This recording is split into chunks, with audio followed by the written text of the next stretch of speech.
I've got it. It has arrived. This is the never before seen brand new Wealthsimple credit card. It's not their cash card. That's not a credit card at all, actually. It was a cash card that hooks up to your Wealthsimple savings account. But this is what I'm pretty sure should be. Here we go. You see that there? I'm going to just cover it up my address here. Nothing like too fancy on the front, just, normal, whatever letter. Let me open this up here. And so I'm going to be unboxing Wealthsimple's brand new credit card. I'm Money with Mark.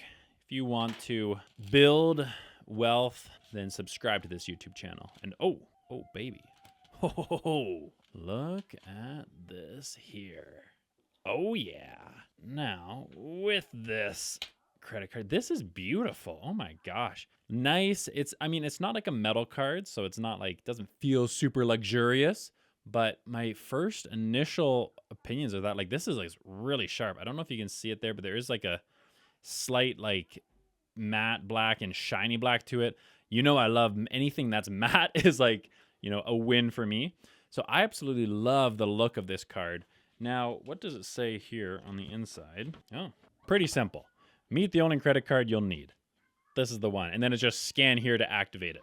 So I'm going to scan here to activate this credit card. And if you want to see all of the benefits with this Wealthsimple credit card, look at the pros and the cons of it and see how it stacks up to other credit cards that are available for Canadians, then you should watch this video right on the screen here, which is where I actually compare and review the pros and cons of using this Wealthsimple credit card. So that way you can really make the best purchase and best decision for which credit card is most appropriate for you. So watch that video right here, and I'll see you in that video. Peace out.